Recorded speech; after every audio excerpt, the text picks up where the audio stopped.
أعوذ بالله من الشيطان الرجيم. بسم الله الرحمن الرحيم. السلام عليكم ورحمة الله وبركاته. الحمد لله رب العالمين، والصلاة والسلام على أشرف المرسلين سيدنا مولانا محمد وعلى آله وصحبه أجمعين. قال رب اشرح لي صدري ويسر لي أمري واحلل عقدة من لساني يفقه قولي. اللهم نور قلوبنا بنور هدايتك كما نورت الأرض بنور شمسك أبدا أبدا يا أرحم الراحمين. نويت تعلم وتعليم وتذكر وتذكير والنفع والانتفاع والإفادة والاستفادة والحث على التمسك بكتاب الله وسنة رسوله والدلالة على الخير ابتغاء مرضاته وقربه وثوابه. وصلى الله على سيدنا محمد وعلى آله وصحبه وسلم والحمد لله رب العالمين. Alhamdulillah, pertama dan utamanya kita rafakkan syukur kepada Allah Subhanahu wa taala. Pada malam ini kita dapat sama-sama lagi untuk meneruskan kelas pengajian kita sebelum kita menutupnya untuk menyambut kedatangan bulan Ramadan Al-Mubarak. Dan insya-Allah tuan-tuan, pada malam ini malam yang terakhir sebelum kita menangguhkan kelas pengajian kita bersempena dengan bulan Ramadan insya-Allah. Dan juga pada malam ini kita akan membincangkan perkara yang berkaitan dengan perkara yang membatalkan puasa. Perkara yang membatalkan puasa. Seperti mana yang saya sebutkan minggu lepas, bahawasanya kita menggunakan kitab Safinatun Najah, Safinatun Najah, dan syarah dia kitab yang dikarang oleh Ustaz Muhadir Jul, Misbahud Duja. A'udzu billahi minasyaitonir rajim. Bismillahirrahmanirrahim. Wa qala musannif rahimahullahu taala nafa'ana bi'ulumi fid dharain amin. Perkara yang membatalkan puasa. Faslun yabtulu as-sawmu biriddatin wa haydin wa nifasin wa wiladatin wa jununin walau lahzatan wa biighma'in wa sukrin ta'adda bihima in amma jami'an nahar. Maksudnya fasal pada perkara puasa batal kerana yang pertama biriddatin, iaitu dengan murtad ataupun keluar daripada agama. Bila mana seseorang itu murtad, maka terbatal secara automatiknya puasa Ramadan je. Maknanya tengah-tengah hari dia murtad contohnya. Ni tengah puasa, ni tengah puasa. tengah berpuasa kemudian murtad, keluar daripada agama Islam, maka secara automatiknya terbatal amalan puasa pada hari tersebut. Kalau kata dia murtad itu dia berterusan sampailah habis Ramadan, daripada awal Ramadan sampai akhir Ramadan, maka selama itulah puasa yang tidak diterima oleh Allah Subhanahu wa ta'ala. Sebab dia telah keluar dari Islam dan dikategorikan bukan lagi orang Islam. Sebab yang diwajibkan untuk berpuasa iaitu kepada orang Islam sahaja. Adapun orang yang murtad, orang yang telah keluar dari Islam, maka dia tidak dikira akan puasanya. Baik. Kemudian dia kata wa haidin. Yang kedua, keluar darah haid. Keluar darah haid, iaitu seseorang yang berhenti.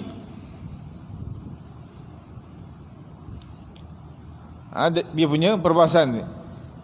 Seseorang yang berhenti darah haid atau nifas 5 minit selepas masuk waktu subuh, atau tiba-tiba keluar haid,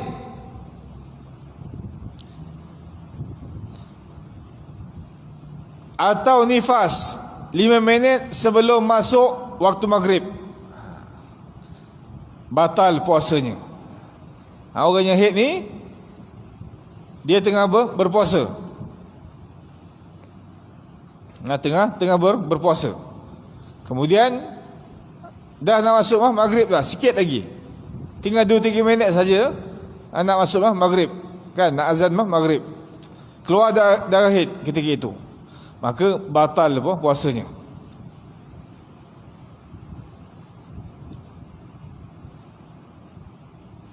Ataupun seorang yang berhenti darah haid atau nifas 5 minit selepas masuk waktu subuh,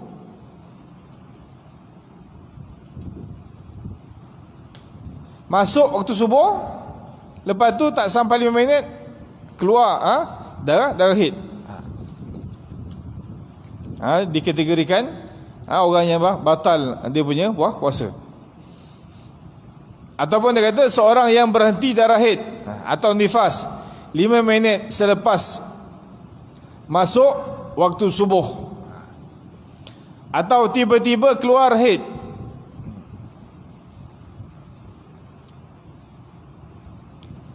dia asalnya darah haid dah berhenti, darah haid dia dah berhenti, kan.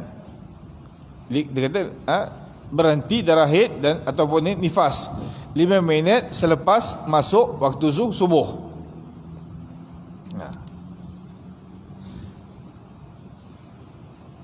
Atau tiba-tiba keluar haid, tengah-tengah puasa keluar darah haid, pun sama. Atau nifas, tiba-tiba keluar darah haid atau nifas 5 minit sebelum masuk waktu maghrib, sebelum azan maghrib keluar darah haid, maka ketika itu batal puasanya. Batal puasanya. Maka bila mana batal puasanya, maka dia diwajibkan qada selepas daripada Ramadan.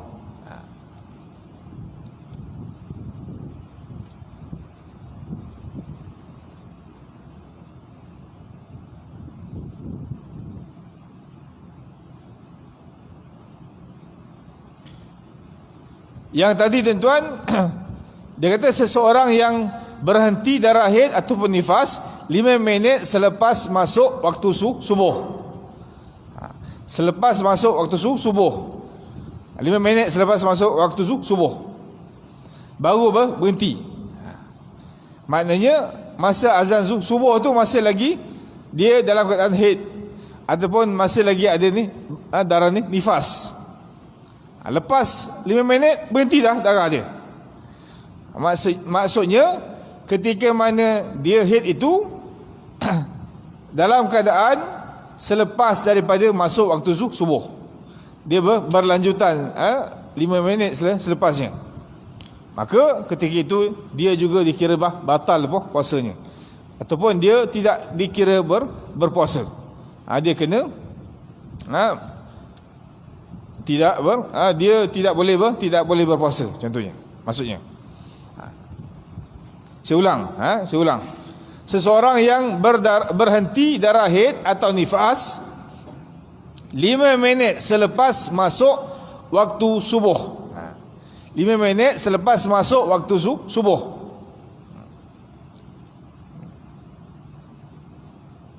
Dah azan subuh, lepas 5 minit tu berhenti. Berhenti dah darah haid dia ataupun dah darah nifas dia.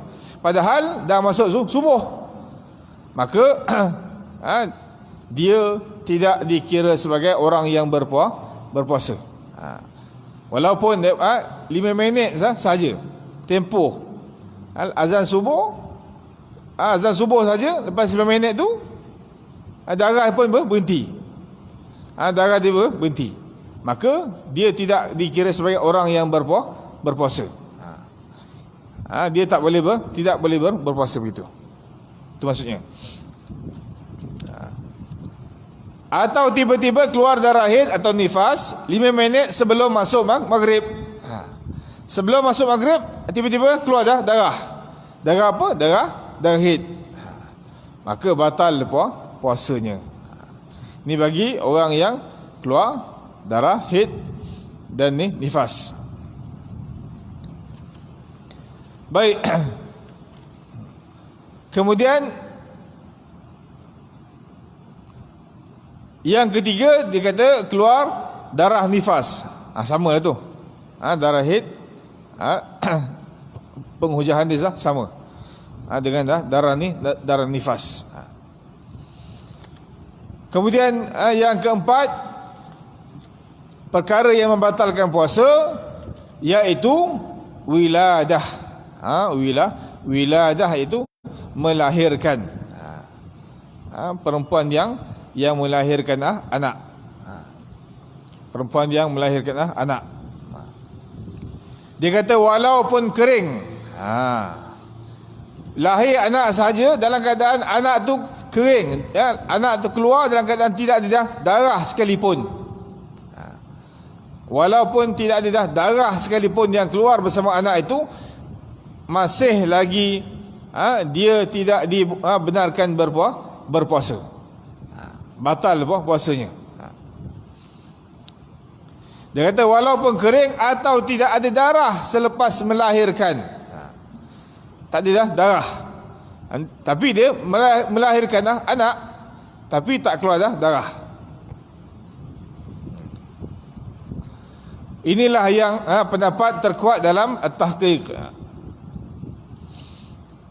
Baik, kemudian dalam Al-Majmu', kitab Majmu' pula dinyatakan bahawa wiladah tidak membatalkan puasa kerana hukumnya seperti keluar air mani. Wiladah tidak membatalkan puasa kerana hukumnya seperti keluar air mani. Ini perbahasan ulama dah.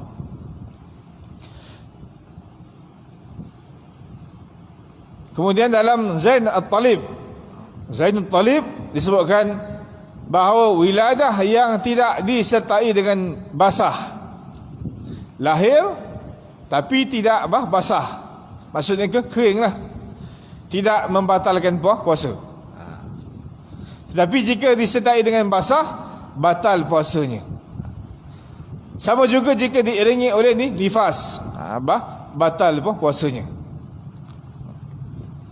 Pendapat yang terkuat dalam tahqiq, dia kata walaupun kering dan tidak ada darah selepas melahirkan, maka dia tetap membatalkan puasanya. Kan?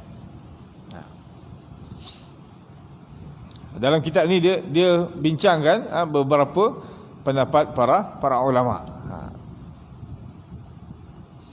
Baik, kemudian seterusnya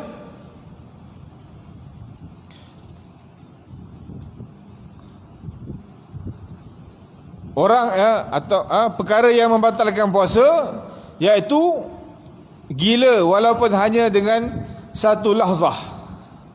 Gila dengan satu lahzah, sekejap je, kerana ia berlawanan dengan ibadah. Gila ni sepatutnya orang nak melakukan ibadah, dia naklah waras, kan, waras, ataupun disebut dengan berakal. Tapi bila mana orang gila, walaupun sebentar saja, maka batal puasanya.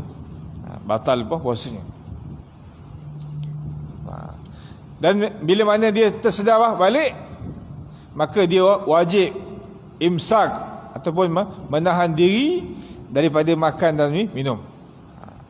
Dia kena tahan diri. Puasa dah batal. Puasanya dah batal. Tapi dia wajib menahan diri daripada makan dan minum. Sebab apa? Sebab menjaga kemuliaan bulan Ramadan. Kemudian dikatakan lagi, perkara yang membatalkan puasa, pengsan ataupun mabuk yang disengajakan jika keduanya terjadi sepanjang hari. Pengsan ataupun mabuk yang disengajakan. Kalau tak sengaja, tak apa, dimaafkan. Adapun kalau disengajakan dan dia berlaku sepanjang hari, maka batal puasanya.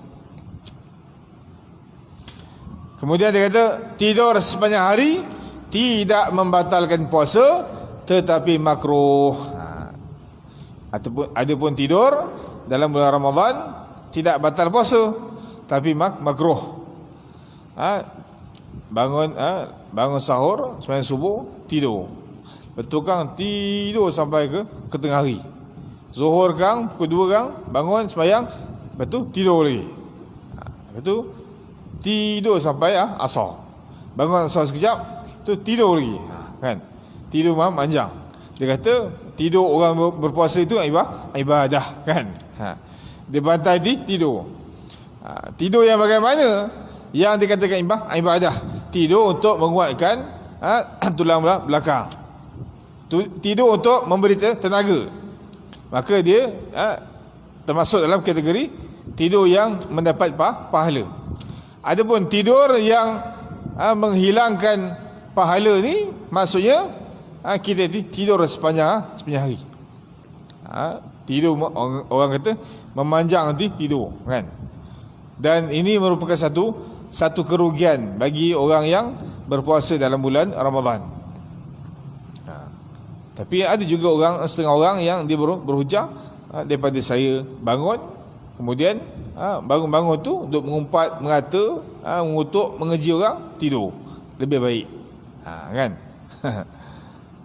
Bagus dari satu segi, bagus, mengelakkan daripada dia berkata, keji, mengumpat dan sebagainya.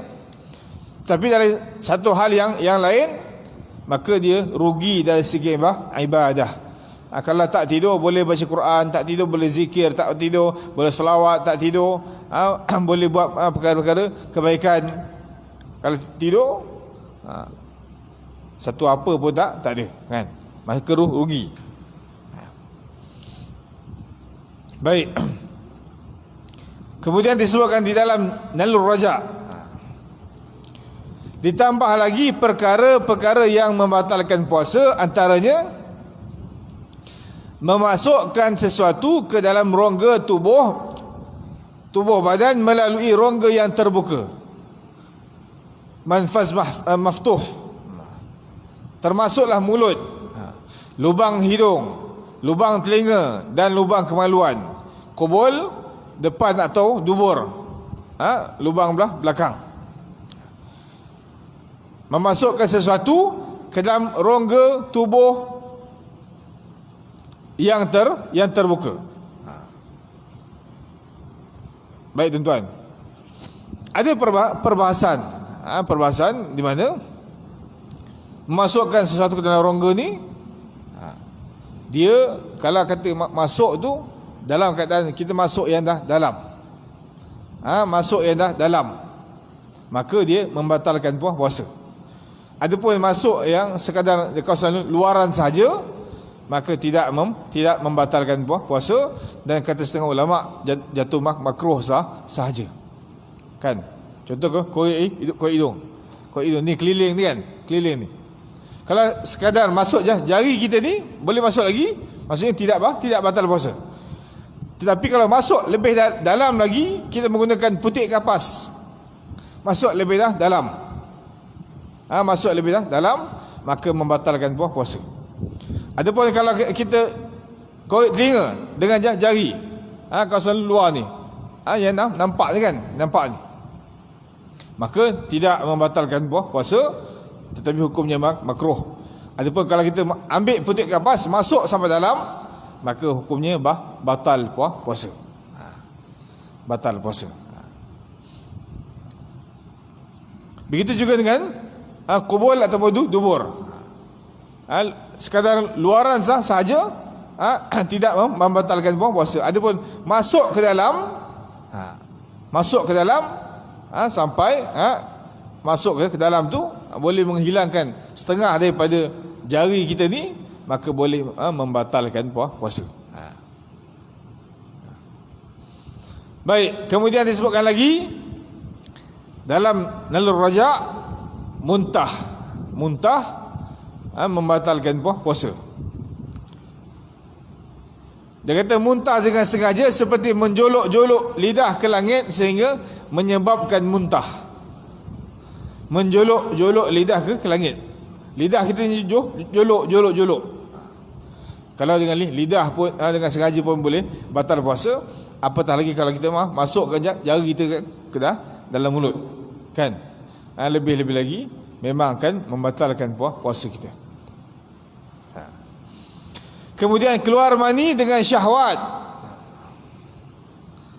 dan memegang secara langsung. Keluar mani dengan syahwat dan memegang secara langsung, dia kata termasuklah onani.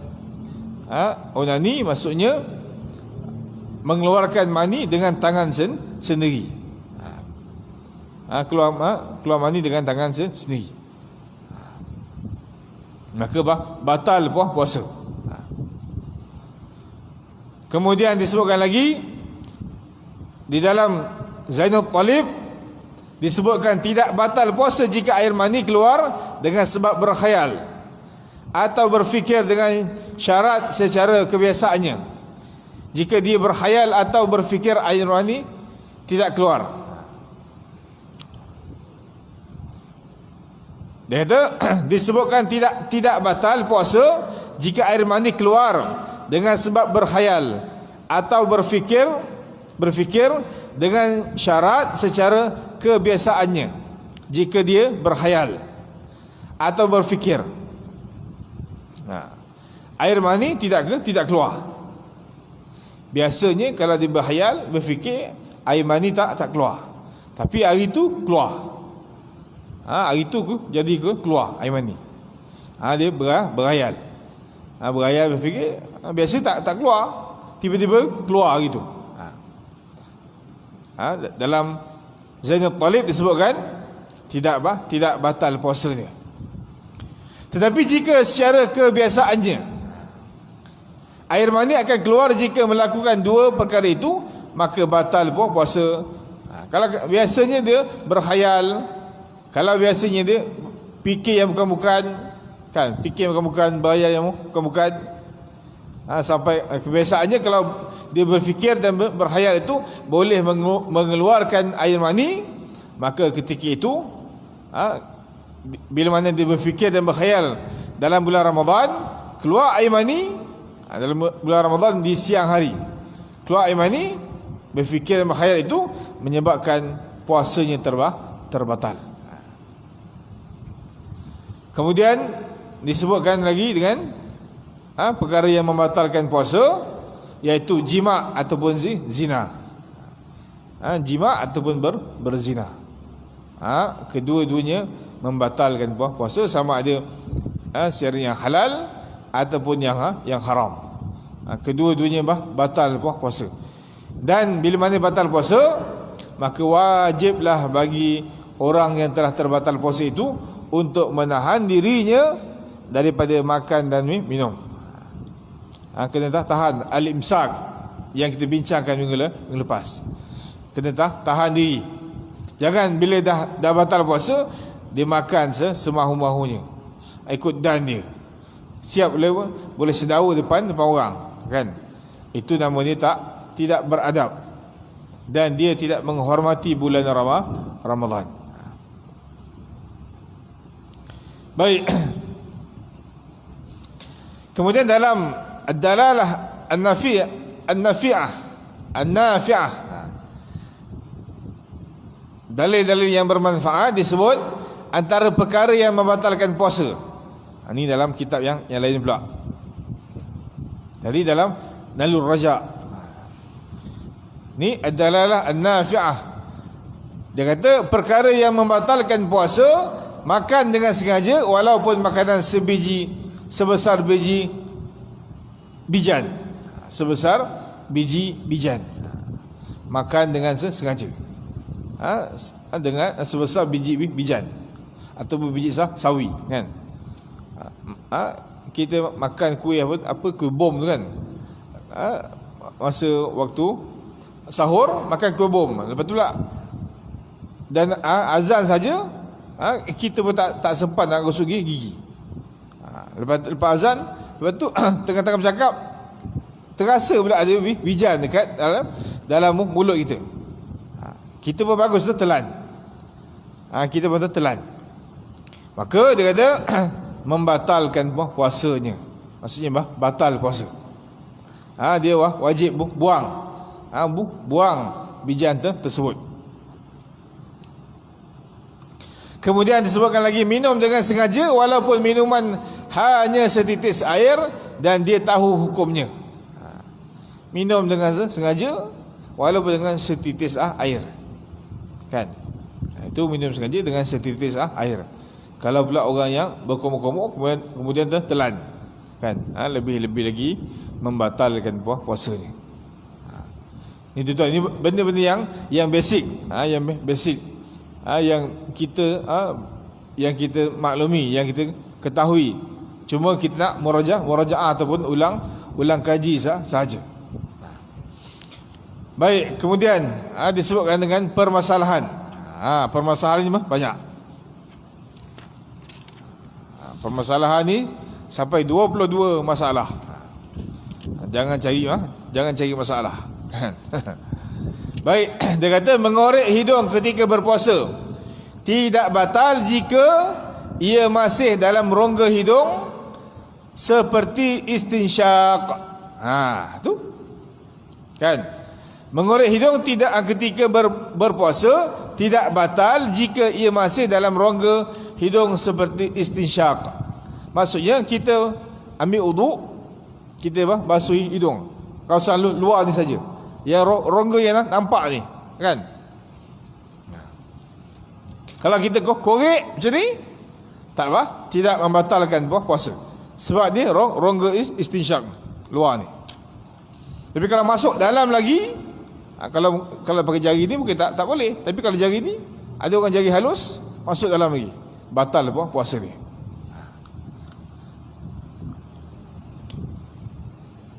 Dia kata walau bagaimanapun jika ia sampai ke haithum, puasanya batal.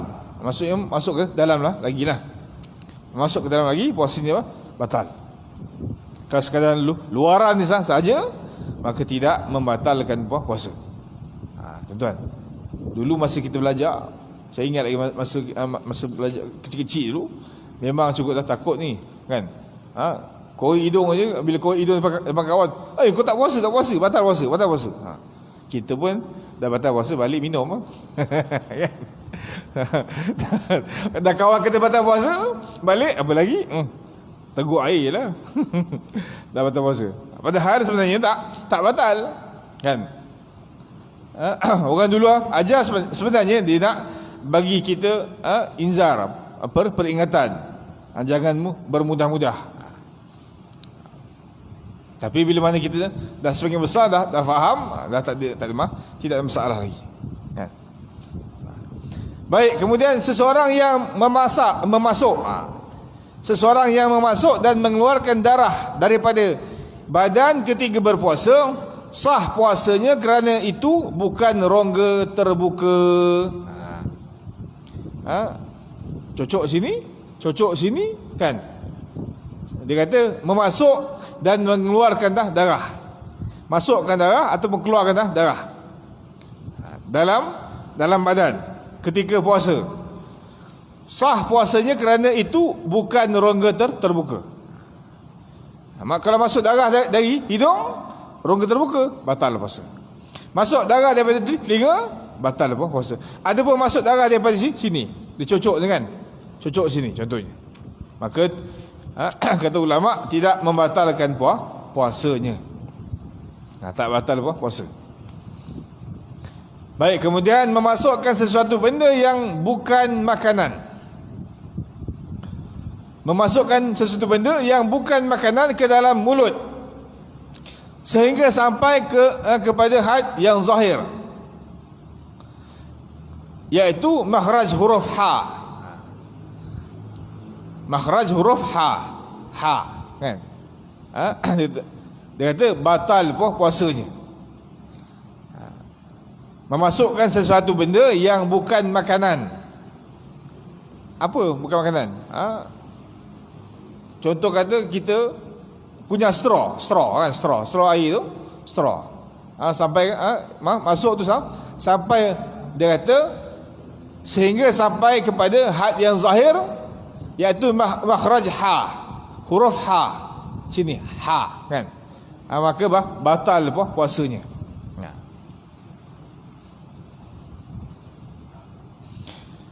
Kemudian menelan kahak yang berada di dalam mulut membatalkan puasa. Telan kahak. Kahak. Air liur dengan kahak dia beza kan. Kalau kahak batal puasa. Adapun air liur tidak membatalkan puasa. Begitu juga menelan kahak yang telah keluar dan sampai ke had yang zahir, iaitu makhraj huruf ha, batal puasanya. Dia dari dalam dah keluar daripada makhraj huruf ha, maka batal puasa. Ha sini tengah ha macam mana? Tengah dia di antara tengah kan, bawah ni. Dia kata memasukkan sesuatu benda yang bukan makanan ke dalam mulut sehingga sampai had yang zahir. Had zahir mana? Kha, atas kha kan, bawah ha. Had yang zahir iaitu makhraj ha, dia kata ha, batal puasa. Apa maksud had yang zahir? Maksudnya selagi nampak pada huruf kha lah, kha atas kan, ha bawah kan. Sampai masuk sampai ha, batal. Masuk sampai ha, batal. Adapun kha tak batal lagi. Tak, ini benda yang bukan makanan. Sama juga dengan kahak tu lah. Kahak tu. Dia tiga. Ha, ain kan, sini ain tengah sini kan. Ha sini. Kha tu sini. Maksud yang zahir iaitu sebelum nampak pada huruf ha tadi. Ha bawah lah. Ha sini. Ha. Betul lah. Kha sini hingus. Kalau hingus dari sini dia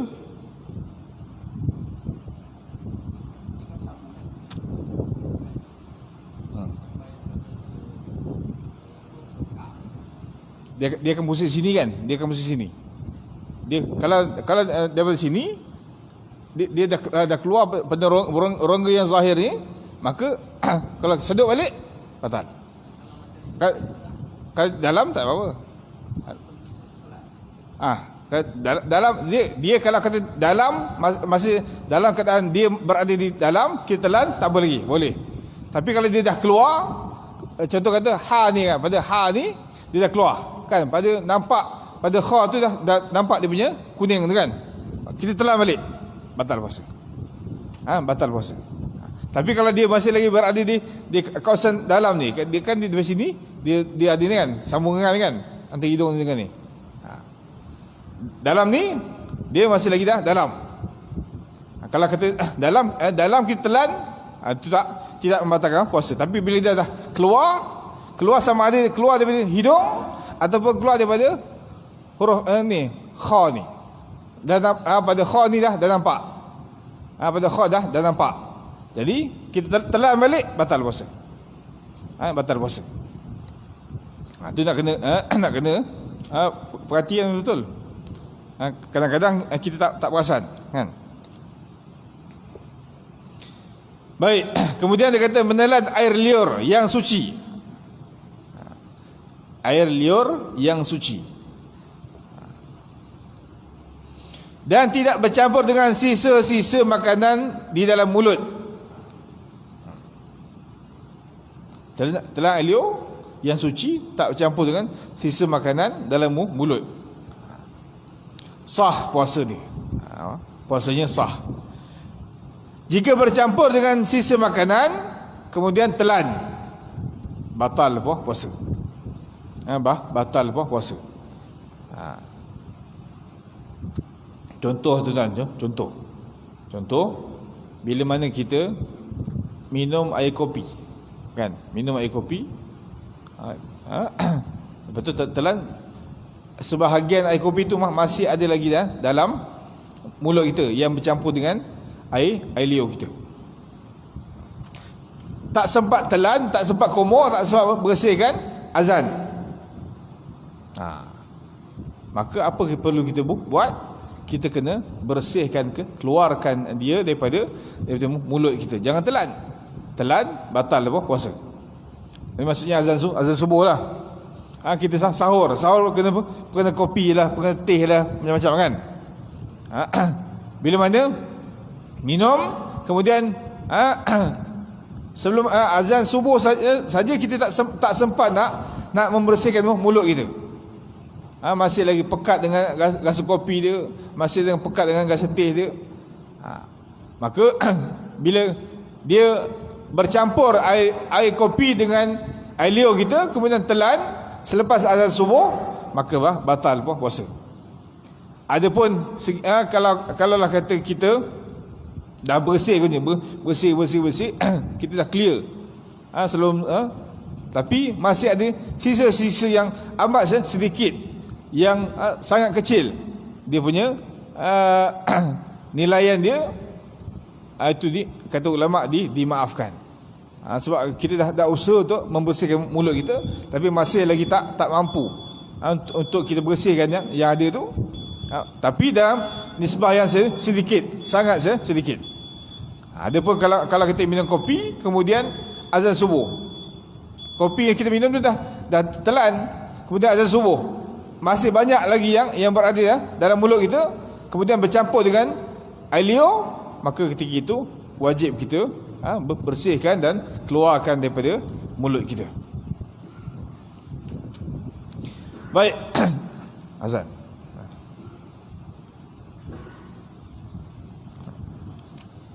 Tuan-tuan, itu baru 4, dia ada 22 lagi. Memang tak sempat lah.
اللهم رب هذه الصلاة القائمة آت اسم محمد الشرف والدرجة العظيمة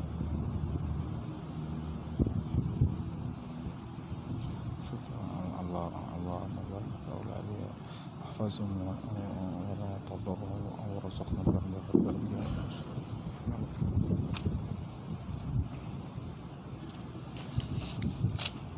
Baik tuan-tuan. Kemudian disebutkan lagi, jika air liur bercampur dengan darah daripada gusi yang sentiasa berdarah,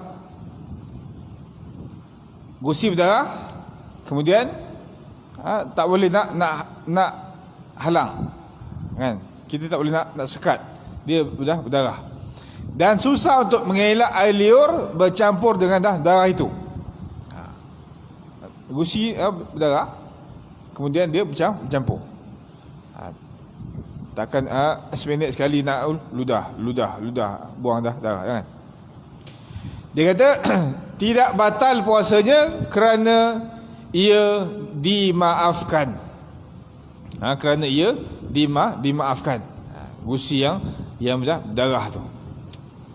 Gusi berdarah bercampur dengan air liur, kan? Kalau kita boleh buang. Tak boleh. Kalau tertelan, maka dimaafkan.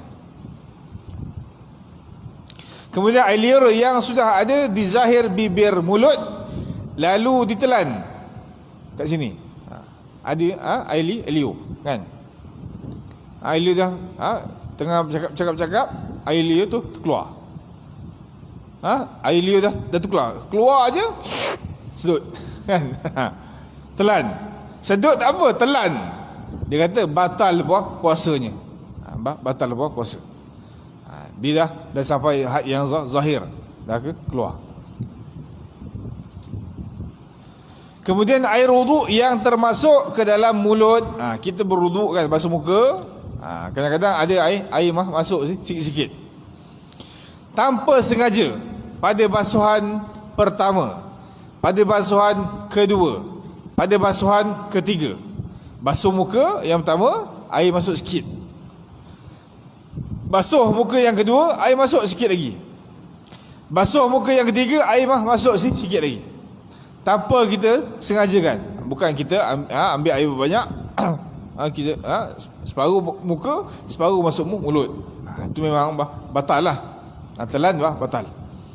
Dia kata kalau air wuduk yang termasuk ke dalam mulut tanpa sengaja pada basuhan pertama, basuhan kedua, basuhan ketiga, tidak membatalkan puasanya. Tak batal puasa. Ni tak sengaja kan? Tak sengaja. Bukan secara sengaja. Kalau sengaja confirm batal. Tetapi air wuduk yang keempat, basuhan pertama wajib, yang kedua sunat disyariatkan, ketiga sunat disyariatkan, yang keempat tidak disyariatkan, tidak disuruh oleh agama. Kita buat basuh untuk kali keempat, basuh muka.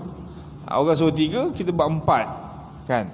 Kita buat 4. Maka dia kata air wuduk yang keempat yang termasuk tanpa sengaja, basuh muka kemudian masuk, basuh muka kali yang keempat, air tadi masuk ke dalam mulut tanpa sengaja, membatalkan puasa kerana basuhan yang keempat dalam wuduk adalah tidak disuruh dalam agama. Dia dah jadi membazir.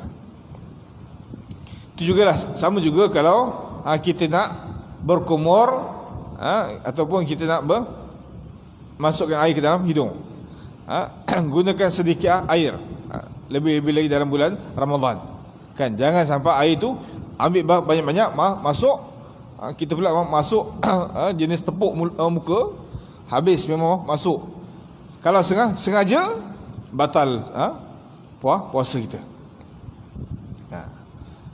Sebab kena sikit-sikit, kena sikit-sikit, komor sikit-sikit, ambil air sikit, komor, ambil air sikit, kalau nak masuk hidung, istisyak, ambil air sikit-sikit, memadai.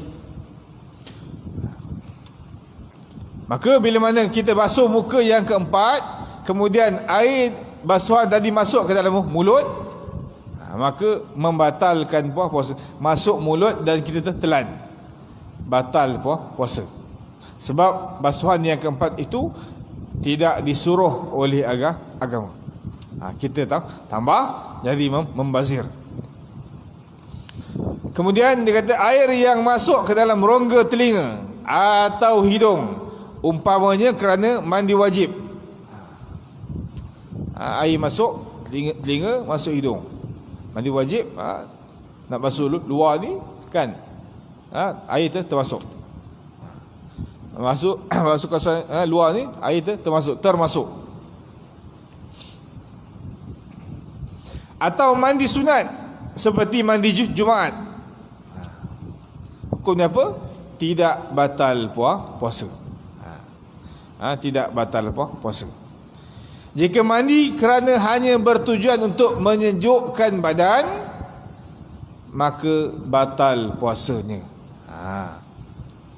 Kalau kata mandi wajib, kemudian mandi sunat, mandi wajib dan mandi sunat. Mandi wajib ketika kita berjunub contoh, kemudian mandi sunat Jumaat, maka masuk air sikit-sikit, dekat telinga kita sikit, dekat hidung kita sikit. Kata pengarang, tidak batal puasa. Tidak batal puasa. Jika mandi kerana hanya tujuan untuk sejukkan badan, sejukkan badan, kan? Panas, nak sejukkan badan, kemudian masuk air ke dalam telinga ataupun masuk air ke dalam hidung, maka batal puasanya. Batal puasa. Kemudian dia kata tidak batal puasa jika bercelak mata. Celak mata. Celak mata walaupun terasa sampai ke tekak.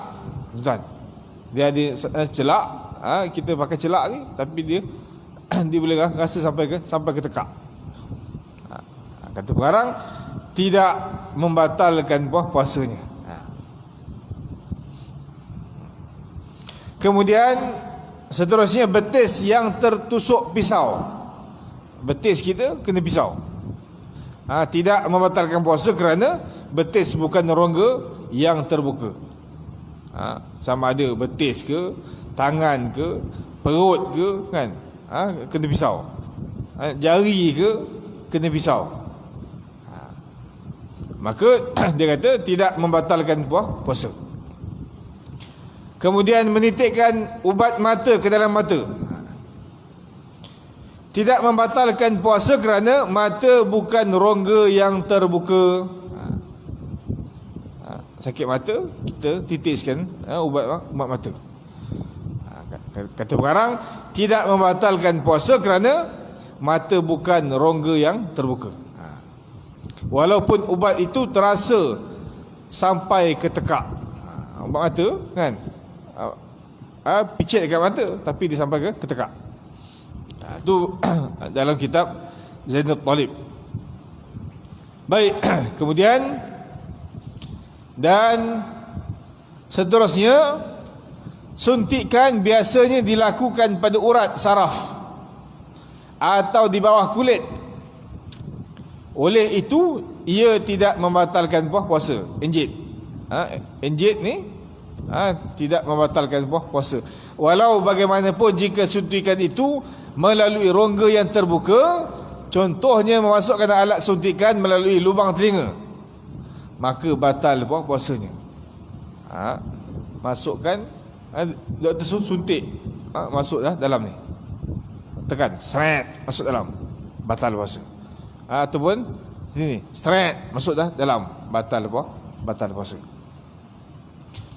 Kemudian tidak batal puasa orang yang berbekam. Bekam tak batal puasa. Tapi setengah ulama katakan makruh berbekam dalam bulan Ramadan. Sebab apa? Sebab dia bila tarik darah tu, dia melemahkan badan kita. Melemahkan badan. Tapi hukum dia tidak membatalkan puasa. Kemudian orang yang menggosok gigi dengan ubat gigi, lalu air liurnya bercampur dengan ubat dan masuk ke dalam mulut sehingga sampai kepada had yang zahir, maka batal puasanya. Boleh batal puasa. Seseorang yang berpuasa lalu berniat membatalkan puasanya. Seseorang yang berpuasa lalu dia berniat membatalkan puasanya, tidak batal puasanya mengikut Imam Ibn Hajar Al-Haytami di dalam kitab Tuhfatul Muhtaj. Tetapi batal mengikut Imam Asy-Syirazi dalam kitab Muhazzab. Sebahagian pendapat kata tak batal. Kata Ibn Hajar Al-Haytami, kata Syirazi batal. Dan kedua-dua pendapat ini adalah mu'tamad pada diri masing-masing. Mu'tamad pada Haytami kata tak batal. Mu'tamad pada Syirazi kata batal. Harus boleh kita berpegang kepada salah satu daripada dua pendapat ini kerana kedua-duanya mempunyai alasan-alasan yang kukuh. Dia ada pendapat yang dipegang oleh sebagian ulama ni. Ada yang kata tak batal. Ada yang kata batal. Kita orang awam, dia kata boleh, dia kata boleh berpegang kepada salah satu daripada dua pendapat. Berpegang daripada salah satu daripada dua pendapat tadi. Pendapat yang mana? Pendapat yang kata seseorang yang berpuasa lalu berniat membatalkan puasanya. Niat aku nak batalkan puasa aku hari ni, contohnya kan. Kata Syekh Ibn Hajar tak batal puasa dia. Tapi kata Syekh Syirazi dalam Muhazzab kata batal. Masing-masing ada pun pendapat masing-masing. Kita boleh pilih. Boleh pilih. Kemudian bersetubuh pada siang Ramadan dengan sengaja, dengan memasukkan seluruh hasyafah atau kadarnya ke dalam kubul ataupun dubur. Masukkan keris ke dalam kubul ataupun dubur. sama ada manusia atau binatang. Tuan, manusia pun batal, masuk ke dalam binatang pun batal. Batal puasa lelaki yang bersetubuh tersebut jika lelaki tersebut hanya memasukkan sebahagian hasyafahnya, bukan keseluruhannya. Tidak batal puasanya, tetapi batal puasa orang yang kena masuk tersebut kerana ia termasuk di dalam sesuatu benda yang masuk ke dalam rongga yang terbuka. Bila lelaki masuk separuh, tak masuk habis. Maka dia kata yang batal pada orang yang kena masuk. Adapun lelaki tadi tak batal. Tapi kalau kata lelaki tu masuk habis, kepala dia masuk habis, maka kedua-duanya batal. Kedua-duanya batal. Ala kulli hal, maknanya kita kena berhati-hati dalam bulan Ramadan, kan? Sebab bulan Ramadan bulan melatih untuk kita menahan diri daripada nafsu syahwat kita. Latihan ini yang dinamakan dengan madrasah Ramadan. Sekolah Ramadan nak latih, nak ajar kita bagaimana cara untuk kita henyak kita punya nafsu ni. Kita ajar sungguh-sungguh nafsu kita. Sebab dengan berpuasalah, dengan menahan makan dan minum, yakni dengan berlapar, nafsu boleh ditundukkan. Boleh ditundukkan. Para salafus salih mereka menjadikan puasa ni sebagai amalan yang diberatkan untuk diri mereka. Isnin Khamis puasa sunat. Kemudian ada yang sebahagian yang mereka yang berpuasa berselang-selang hari, seperti mana puasa Nabi Allah Daud AS, selang-selang hari. Untuk apa? Untuklah latih, untuk nak ajar nafsu ni supaya tunduk akan perintah Allah Subhanahu wa taala. Dan kemudian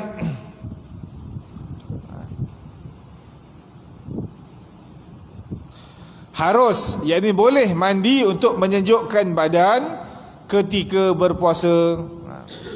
Walau bagaimanapun, jika air mandi masuk ke dalam rongga badannya, batal puasanya. Mandi boleh, kan? Mandi tak ada masalah, boleh. Tapi mandi hukumnya harus, tapi kena hati-hati. Disebutkan tadi bahawasanya kalau kita mandi sebab mandi wajib ataupun mandi sunat, dan air masuk ke dalam telinga, maka dimaafkan. Adapun mandi saja-saja nak sejukkan badan, ini kena lebih berhati-hati. Dia kata boleh membatalkan puasanya. Baik tuan, saya rasa cukup sekadar itu dahulu sebahagian daripada perkara-perkara yang membatalkan puasa. Kalau ikutkan banyak ni, nak bincangkan banyak ni. Ni belum buka senarai lagi ni, kan? Buka senarai ni ada dekat 10 line. Nak bincang tentang batal puasa. Ini batal puasa perkara-perkara yang moden. Perkara-perkara yang moden, kan? Sebabkan dengan menggunakan inhaler, orang yang asma tu, kan? Kemudian suntikan ubat dan suntikan nutrisi, banyak ni. Tapi memandangkan masa tidak mengizinkan, insya-Allah ada rezeki, ada masa akan datang, insya-Allah kita boleh bincangkan bersama untuk kita lebih berhati-hati untuk menjadikan puasa Ramadan kita ini lebih berkualiti. Dan mudah-mudahan dengan kesungguhan kita mendalami ilmu, mudah-mudahan Allah Subhanahu wa taala menerima segala amalan kita, khususnya puasa dalam bulan Ramadan. Jadi saya rasa cukup dekat itu dahulu, dan saya mengambil kesempatan untuk mengucapkan selamat menyambut Ramadan al-Mubarak. Mudah-mudahan Ramadan kali ini adalah Ramadan yang terbaik untuk kita. Perbanyakkan amal soleh. Jangan tinggalkan membaca Al-Quran dalam bulan Ramadan. Inilah masa untuk kita memperbanyakkan membaca Al-Quran. Bulan lain sibuk, kan? Sibuk dengan macam-macam agenda. Jadi bulan Ramadan ni kita yang sibuk-sibuk tu kita slowkan sikit. Saya tengok dalam grup WhatsApp, masing-masing duk senaraikan bagi nama untuk apa? Tadarus, kan? Alhamdulillah. Bila mana kita boleh bagi nama ni tuan-tuan untuk bertadarus, kita sebenarnya memasang azam. Kita ada cita-cita, kita ada niat yang baik. Masuk nama dulu. Masuk nama. Allah izin tak izin itu perkara yang kedua. Yang penting kita masuk nama dulu. Mudah-mudahan dengan niat kita nak membaca Al-Quran, niat kita nak bertadarus, niat kita nak memperbanyakkan zikrullah, mudah-mudahan Allah Ta'ala permudahkan urusan kita. Dan kita jangan malu untuk belajar membaca Al-Quran. Ni masa dia. Ramadan masa untuk kita belajar. Sebab apa? Sebab kita baca seorang-seorang ni, kemudian akan ada orang yang kata tegur. Itu yang dinamakan dengan tadarus, kan? Tadarus. Jadi inilah masanya. Nak malu apa? Kalau kita malu dengan orang lain, sebenarnya orang sebelah kita pun lebih kurang macam kita pun, kan? Lebih kurang macam kita je pun. Dia nak gelakkan kita, dia lebih kurang je pun. Tinggal lagi bila dah ramai-ramai, dia punya leader dah penat nak tegur. Jalan, kan? Jadi kita ambil peluang untuk memperbanyakkan membaca Al-Quran. Selain daripada kita memperbanyakkan zikrullah, selain memperbanyakkan berselawat, selain kita memperbanyakkan bersedekah, tuan.